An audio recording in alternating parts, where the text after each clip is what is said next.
जय हिंद दोस्तों, कैसे हैं आप सभी लोग। मैं हूं आप सभी लोगों का दोस्त संचित। और दोस्तों, आज की इस वीडियो में हम लोग बात करने वाले हैं निफ्टी एंड बैंक निफ्टी में हमारा क्या व्यू रह सकता है कल के लिए।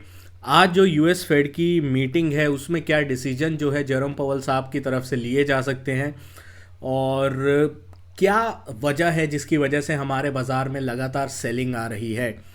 सारी चीज़ें इस वीडियो में डिस्कस करने वाले हैं। तो दोस्तों, वीडियो शुरू करने से पहले चैनल को सब्सक्राइब कीजिएगा, बेल आइकन को दबाइएगा, और इस वीडियो का लाइक की हम रखते हैं लगभग 1500 लाइक्स। तो लाइक के बगैर कहीं भी मत जाना। चलिए वीडियो को शुरू करते हैं।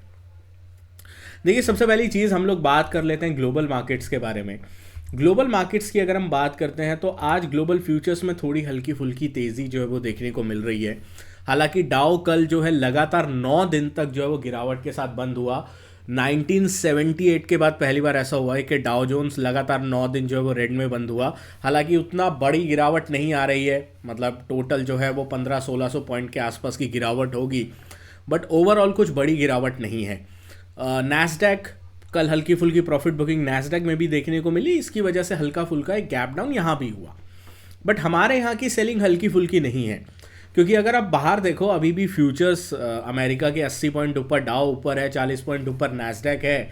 अगर हम यूरोप की बात करते हैं तो आधा से परसेंट के आसपास की तेज़ी वहाँ पे बनी हुई है। एशिया में अगर हम बात करते हैं तो मिक्स टू फ्लैट जो है कारोबार एशिया में बना हुआ है। तो ऐसा नहीं है कि ग्लोबली बहुत ज़्यादा जो है वो गिरावट आ रही है। बिटकॉइन हायर लेवल से थोड़ा बहुत हल्का हुआ है, लगभग 1,04,000 के आसपास है, 1,08,000 से। तो बिटकॉइन में कल गिरावट हुई थी ओवरऑल मार्केट के साथ साथ, बट ऐसा कुछ भी नहीं है कि कोलैप्स हो गया हो ग्लोबल मार्केट। बट हमारे बाजार बिल्कुल कोलैप्स सिचुएशन पे बने हुए हैं। आज सुबह टेलीग्राम पे मैंने तीनों बेंचमार्क के लेवल्स जो है वो अपडेट कर दिए थे, निफ्टी बैंक निफ्टी और सेंसेक्स के। निफ्टी में जैसे ही 24,250 275 का सपोर्ट टूटा, हम लोगों को एक बड़ा फॉल देखने को मिला, और रेजिस्टेंस जो था वहीं से रिजेक्शन आया। 360 370 80 के लेवल से रिजेक्शन लिया, उसके बाद नीचे जो है 150 160 की तरफ आया। बट अच्छा ट्रेड बैंक्स में मिला, जो हमने कल डिस्कस किया था कि अगर 52,650 के नीचे बैंक निफ्टी जाता है तो 52,200 की तरफ जा सकता है। उसने तो 52,000 तक ही चला गया, मतलब बैंक निफ्टी ने तो बिल्कुल कोलैप्स ही कर दिया जो पॉलिसी आनी है यूएस फेड की तरफ से उससे पहले। अब यूएस फेड क्या कर सकता है? देखो, एक चीज़ जो बहुत इंटरेस्टिंग है जिसके बारे में मैं डिस्कस अभी तक हमने नहीं किया है, वो यूएस की बॉन्ड यील्ड। ठीक है, 1 घंटे का टाइम फ्रेम में अगर लगाता हूँ, यूएस की बॉन्ड यील्ड्स में कल जो है एक बड़ा जो है वो स्पाइक आया था। 4.440% के आसपास चली गई थी, वहाँ से थोड़ा बहुत हल्की हुई है, अब दोबारा ऊपर की साइड जा रही है। ये एक चिंता का विषय जो है वो बना हुआ है वहाँ के आईटी सेक्टर के लिए। आई थिंक ये बिटकॉइन के ऊपर भी प्रेशर डालेगा, और ओवरऑल जो सिचुएशन है वहाँ पे ख़राब होती हुई दिखाई दे सकती है। तो इसी चीज़ के लिए मैं बोल रहा था कि यूएस की बॉन्ड डील्स अगर बढ़ती हैं आज यूएस फेड की पॉलिसी के बाद, तो बड़ी दिक्कत का सबब जो है वो बाज़ार के लिए बन सकता है। ठीक है, तो इस चीज़ का हम लोग थोड़ा ध्यान रखेंगे। मेरे लिए जो इम्पोर्टेंट फैक्टर रहेगा अभी के लिए, चाहे वो निफ्टी हो बैंक निफ्टी हो, उसमें यह है कि कुछ क्रिटिकल लेवल्स हम लोग डिस्कस करेंगे आज, और वो क्रिटिकल लेवल्स अगर टूटते हैं देन डेफिनेटली बाजार में फर्दर सेलिंग के बारे में हम लोग सोचेंगे। एक बार के लिए सारी जो प्रीवियस लाइंस हैं, लेवल्स हैं, सब मैं एक बार के लिए रिमूव कर देता हूँ। उसके बाद मैं आपके साथ फ्रेश जो है वो डिस्कशन करता हूँ। ठीक है, तो सबसे पहले यूएस फेड की बात करते हैं। यूएस फेड 0.25% का रेट कट जो है वो करने के इस वक्त हक में जो है वो दिखाई दे रहा है। 95.6% के आसपास जो एक्सपर्ट्स हैं, लोग हैं, जो उनका एक फेड फंड्स रेट है वो ये बता रहा है कि 95.6% के आसपास एक 0.25 बेसिस का रेट कट होगा। बट उसके बाद की जो पिक्चर है वो बिल्कुल भी क्लियर नहीं है। मतलब रेट कट होगा नहीं होगा, उसके बाद कब होगा, क्या जो जनवरी वाली मीटिंग है उसमें पॉज होगा या नहीं होगा, ये बहुत ज़्यादा अनसर्टेनिटी एक बनी हुई है। तो अगर अनसर्टेनिटी बनती है तो डेफिनेटली वो बाजार के लिए अच्छा नहीं है। ठीक है, तो आज जो यूएस फेड की पॉलिसी में जो डिसीजन आएगा एक रेट कट का, उससे ज़्यादा जो ज़रूरी होगा वो ये होगा कि पॉलिसी रेट कट के बाद जो यूएस फेड का जो डॉट प्लॉट आता है, जो कमेंट्री आती है, जेरोम पॉवेल साहब क्या बोलते हैं, उसके ऊपर सबसे ज़्यादा बाजार की नज़र होगी, और उसके ऊपर ही जो है वो नज़र टिकी हमारी भी होनी चाहिए। एक पॉजिटिव चीज़ बुल्स के लिए, इंडिया विक्स आज गिरा है, बहुत सरप्राइजिंग है, इंडिया विक्स गिरता हुआ दिखाई दे रहा है। कल एक्सपायरी है, लेकिन अगर आप कॉल्स का प्राइस इस वक्त देखो, अगर मैं आपके लिए निफ्टी के ऑप्शंस का प्राइस यहाँ पे निकालता हूँ, कल की एक्सपायरी का जो 25,000 का कॉल ऑप्शन है वो आपको मिल रहा है अभी 7 रुपये में, 24,900 का 9.5 रुपये, 9 रुपये में। तो इतने दूर दूर, मतलब 600-700 पॉइंट दूर के ऑप्शंस आपको इतने महंगे प्राइजेस में मिल रहे हैं।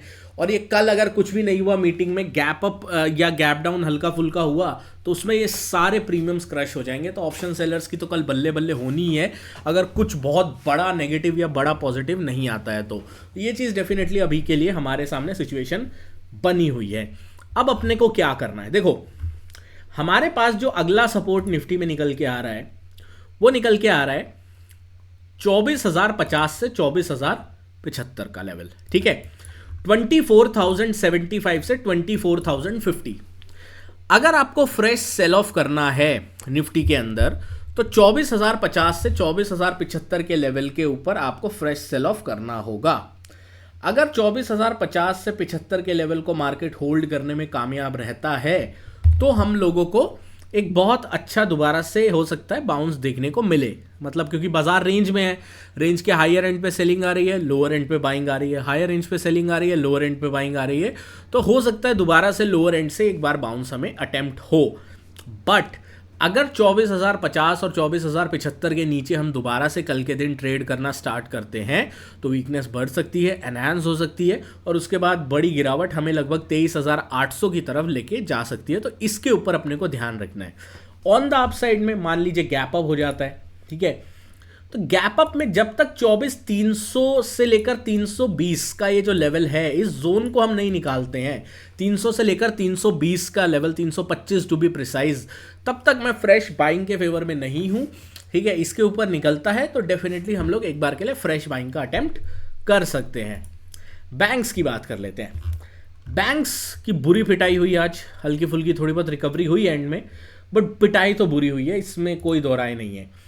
अब जो बैंक्स के लिए इंपॉर्टेंट सपोर्ट है वो 51,950 के आसपास है, 51,900 और 51,800, ये आप जोन मार के चलिए। 100 पॉइंट का बड़ा क्रिटिकल जोन है, आ गया है बैंक्स के लिए, ठीक है। क्योंकि अगर 51,900 और 800 के नीचे, 51,800 900 के नीचे बैंक निफ्टी ट्रेड करना स्टार्ट कर देता है, तो प्रोबेबिलिटी ये है कि हम लोग ये गैप भरते हुए दिखाई दे, और ये गैप का जो सिरा है ये 51,200 तक जाता है।